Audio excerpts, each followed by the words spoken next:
Nós, quando observamos uma árvore, aplaudimos as flores, os galhos, as folhas. Mas qual é a parte mais importante de uma árvore? Na verdade, são as raízes. Só que nós não as detectamos, as desprezamos, mas nunca se esqueça. A parte mais suja, os dias mais tristes, as vaias, as crises, os momentos em que nós achamos que não dá para continuar, representam os melhores momentos, os melhores dias da nossa história.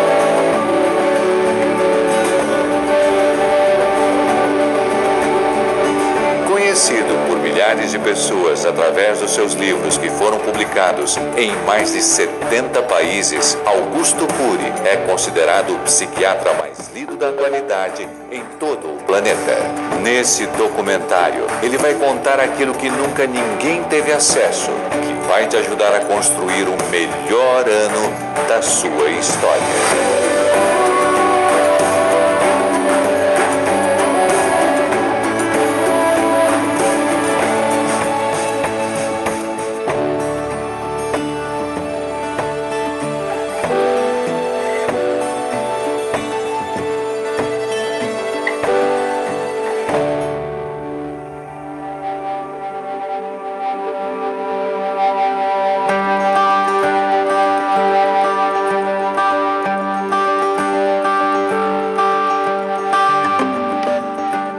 Mamãe, papai eram duas pessoas extremamente simples academicamente.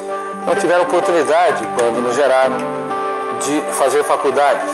Mamãe trabalhava no campo, depois começou a trabalhar escolhendo grãos de café. Papai trabalhava no campo, depois passou a trabalhar no comércio. Veja bem, duas pessoas que se amaram e resolveram morar numa pequena casa, e ali tiveram 6 filhos. Pense nisso. Papai, mamãe e 6 filhos, 8 pessoas, morando num quarto de 12 metros quadrados.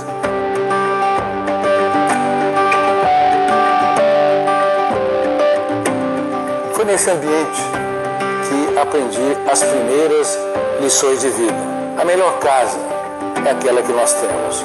O melhor espaço é aquele que nós nos reinventamos para transformá-los, não para nos asfixiar, mas para libertar o nosso imaginário. E ali naquela família, muitas coisas aconteceram e que moldaram o processo de formação da minha personalidade. Vejam bem, minha mãe, que eu considero uma das mulheres mais pacíficas, mais generosas do mundo. E uma pessoa pacífica e generosa também pode cometer erro grave na formação da personalidade dos seus filhos. Ela chegou até mim e me disse, 5 anos de idade, meu filho, o teu canário morreu.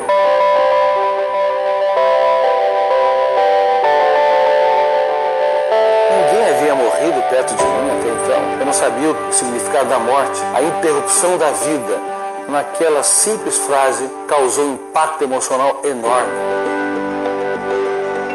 Muitos anos mais tarde, depois de ter me tornado psiquiatra e um pesquisador, talvez uma das últimas fronteiras da ciência, o mundo onde nascem os pensamentos, onde se constrói o eu como gestor da mente humana, os papéis conscientes e inconscientes da memória, eu descobri um fenômeno que Freud, Piaget, Vygotsky, Schopenhauer, Sartre não tiveram oportunidade de descobrir e estudar, chamado fenômeno RAM, registro automático da memória. Todos nós, todo ser humano, tem o fenômeno RAM no seu metabolismo cerebral. Ele arquiva cada pensamento lúcido e cada emoção estúpida, cada pensamento perturbador e cada ideia que promove a criatividade. Agora veja bem, se você quer viver dias felizes, você tem de cuidar dos seus pensamentos e da qualidade das suas emoções. Caso contrário, o biógrafo, o fenômeno RAM, vai transformar o cérebro humano numa lata de lixo e ninguém se preocupa com isso. Por isso que há tantas pessoas adoecendo. E é por isso que naquela época eu adoeci. Eu não sabia que eu tinha um biógrafo no meu cérebro que estava arquivando uma série de janelas traumáticas. Quando a mamãe falou, meu filho, o teu canário morreu, o fenômeno RAM registrou uma janela traumática ou killer.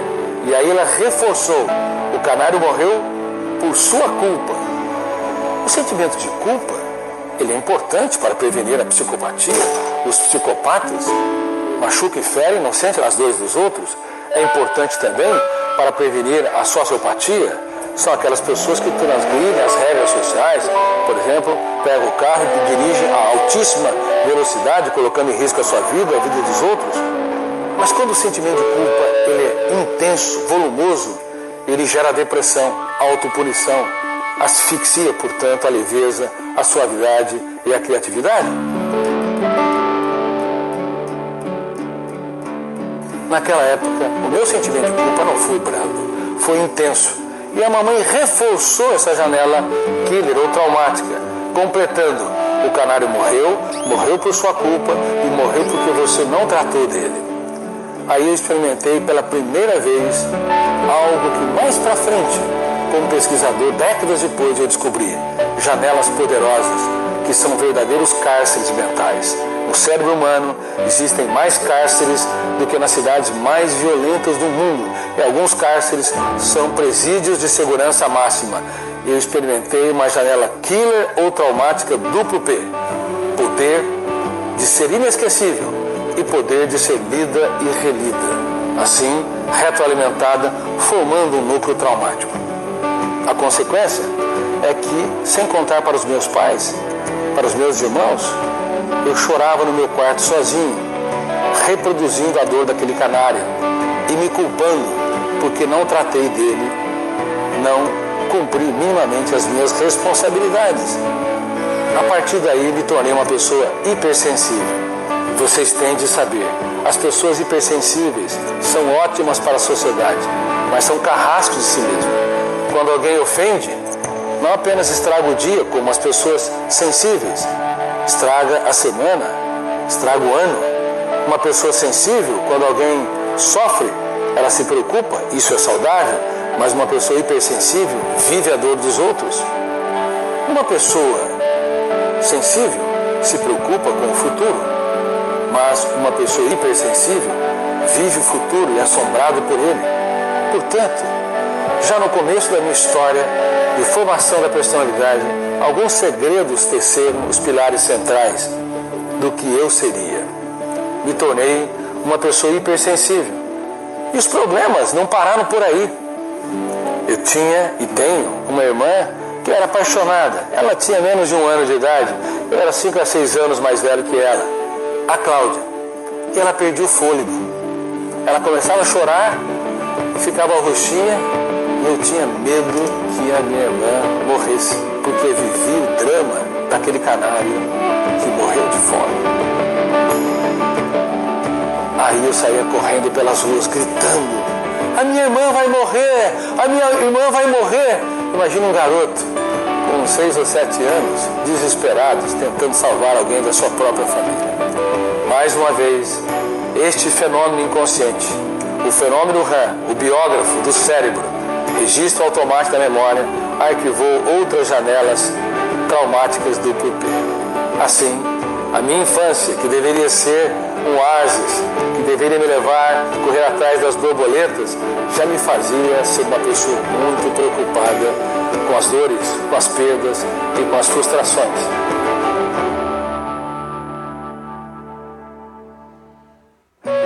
Não envelheça sua emoção. Quem reclama demais da família que tem, do espaço que tem, do trabalho que tem, não consegue se reinventar e dar respostas inteligentes para solucionar os seus conflitos e se superar. A tua família, por mais defeitos que tenha, é a sua família, é a melhor família do mundo.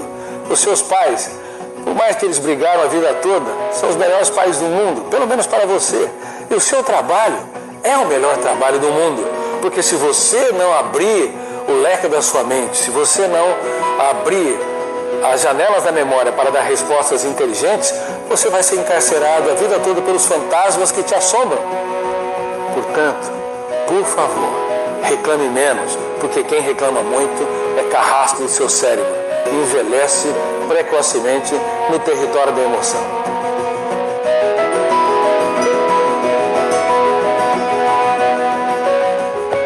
cresci numa cidade pequena, uma cidade que não tinha livraria, uma cidade que tinha uma pequena biblioteca e nós não éramos incentivados a frequentá-la. E eu não era um jovem fácil, não era um garoto que se podia dizer, este é um aluno clássico, disciplinado, aplaudido. Não, eu era a antítese daquilo que se poderia chamar de um aluno disciplinado, aplicado e que teria sucesso na vida. Para vocês terem uma ideia, quando eu fazia ensino médio, os meus amigos, eles diziam que eu só tinha um caderno e não tinha nada escrito. Veja bem, durante todo o ensino médio. E a minha mente era especialista em estar em outro planeta e não diante do professor e diante do quadro de lousa. Eu era distraído, desconcentrado. Sem saber, eu estava libertando um pensamento muito importante para a criatividade, chamado pensamento imaginário ou antidialético. Mais tarde, quando me tornei um pensador dessa última fronteira da ciência, eu descobri algo que até hoje as faculdades de psicologia e de psicopedagogia ainda, na sua grande maioria, não entenderam e não incorporaram. Há dois tipos de pensamentos conscientes. Um que copia os símbolos da língua. Veja bem, estou falando em português, outros falam em mandarim, outros em inglês. Nós copiamos os símbolos da língua para expressar ideias, para debater, escrever.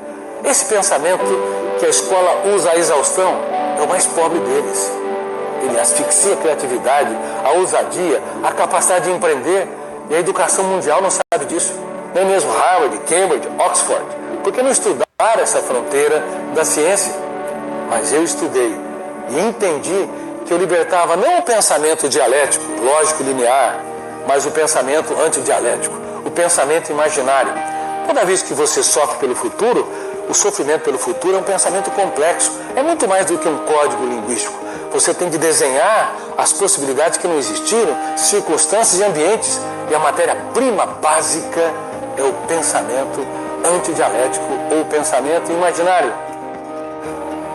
Todas as vezes que você rumina o passado, perdas, mágoas e frustrações, você não usou o mais pobre dos pensamentos, mas o mais rico dele, ainda que você transformou a sua mente no inferno, num canteiro de estresse, ruminando essas perdas, mágoas e frustrações. Todas as vezes que nós desenvolvemos preocupações, todas as vezes que nós desenvolvemos sentimento de culpa, baixa autoestima, tenha certeza, estamos usando o mais complexo de todos os pensamentos, o antidialético, e as pessoas não sabem disso. Ninguém consegue interromper a construção de pensamentos. Nem com yoga, mindfulness, técnicas de relaxamento, no máximo você pode desacelerar. Se você não usar o pensamento imaginário ou antidialético para desenvolver criatividade, sonhos, para resgatar o seu ânimo, sua coragem, para você ter o melhor ano da sua história, você vai usar o pensamento antidialético para ter o pior ano da sua história. Reitero, para sofrer por antecipação, para se culpar, para cobrar demais de si, para achar que não vale a pena viver, para achar que você não consegue conquistar pessoas e não se reinventar nas dificuldades. Portanto, cuidado. A construção de pensamentos não pode ser interrompida. Ou a usamos de maneira inteligente, criativa, produtiva, ou ela vai transformar a nossa mente num cárcere, ou com múltiplos cárceres, ou vai nos transformar numa casa assombrada. Nos bastidores da nossa mente, entre aspas, metaforicamente, há mais vampiros que sugam nossa alegria, nosso prazer, do que nós imaginamos. E as pessoas no mundo todo não sabem disso.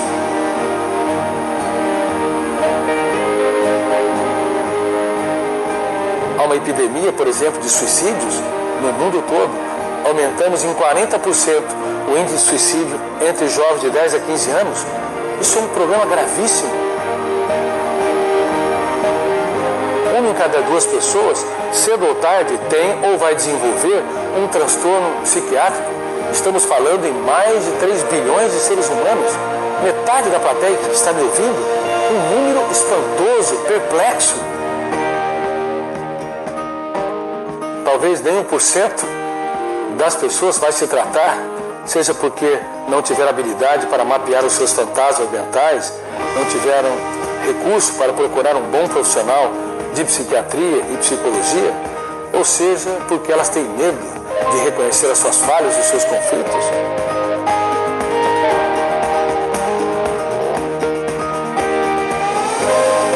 Portanto, o melhor ano da sua história é o ano em que você usa ferramentas para ser autor dessa própria história.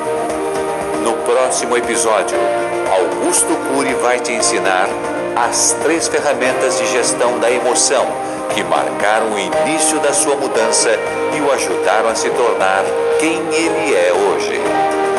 Não se esqueça de deixar um comentário abaixo dizendo o que você espera ver nessa série.